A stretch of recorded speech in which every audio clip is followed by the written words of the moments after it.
Hi, my name is Emily, and on this channel I talk about all things roller skating. Whether you are a complete beginner or you have been skating for your entire life, I truly believe that there's always something that can be learned from another person's experiences, and that is what I like to bring here on this channel.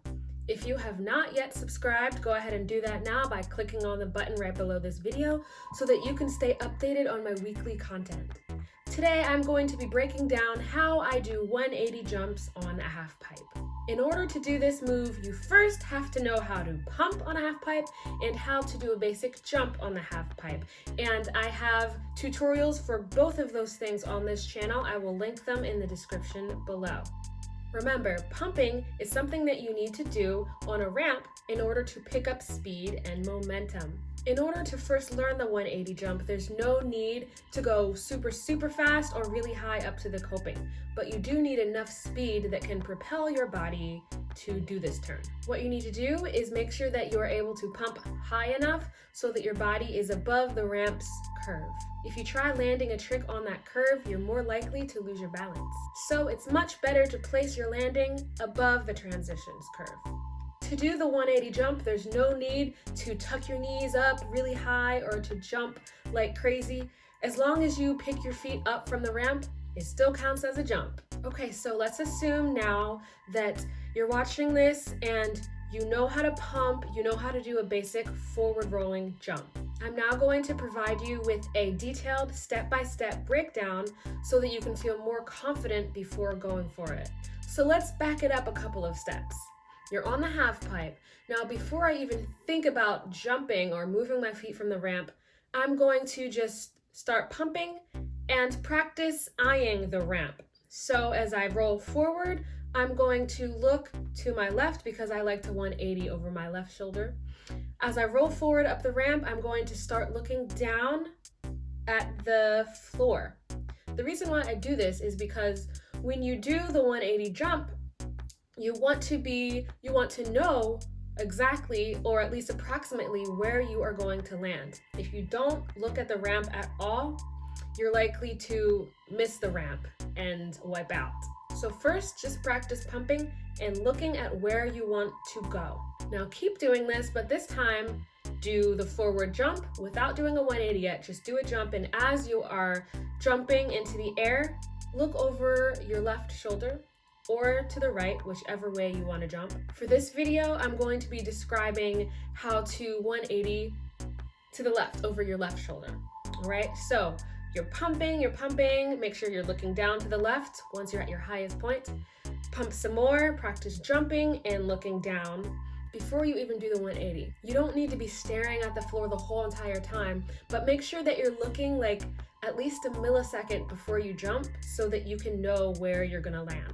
All right, so you've practiced looking at the floor and preparing your mind and body for where you are going to land. Now you are ready to try the 180 jump. Something to keep in mind is that when you're doing the 180 turn, your feet and your legs, your lower body should not be doing that much of the work. Yes, the height and the amount of air you get comes from your legs and pumping, but while you're in the air and turning, focus on looking where you want to go.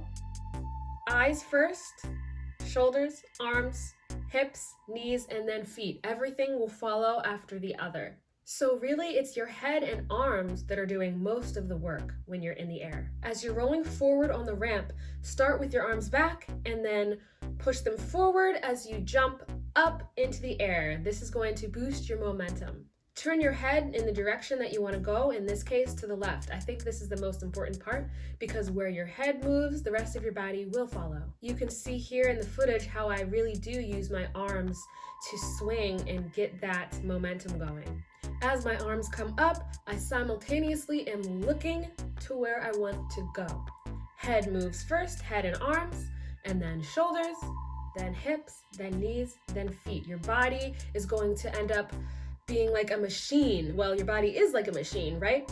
But it really helps me to think of my body as a machine, especially when I'm on the ramps, because one thing has its job and then it connects to the next thing and everything falls into place to create a beautiful 180 jump. I remember when I was first learning to do a 180, it was very daunting. I had just learned how to pump and do little bitty jumps, but turning my whole body seemed impossible at the time. It took me probably 3 or 4, maybe more trips to the skate park before I could actually get myself to just go for it, go for the jump. I would go to the park and think, ooh, I'm gonna try a 180 jump today, and I would almost do it, but then change my mind out of fear. The hardest part is just doing it for the first time. Yes, you're gonna fall, but after you fall, after you do that, and that's out of the way, it only gets better from there. It only gets easier. If you are a beginner, I do highly recommend that you wear safety gear, so helmet, wrist guards, elbow pads, knee pads. I actually need to get new elbow pads. Note to self, I will leave some links in the description of this video in case you want to go and buy some safety gear. If nothing else, a helmet is the most important thing you should be wearing. I can pretty much guarantee you that you will fall and hit your head at some point in time if you plan on regularly skating at skate parks. If you're following all of my tips and still having trouble doing a 180 jump, go ahead and revisit my pumping tutorial and my tutorial on how to do a basic jump. Go ahead and watch those videos so that you can get a refresher on the basics. I think it will really help you. Good luck out there.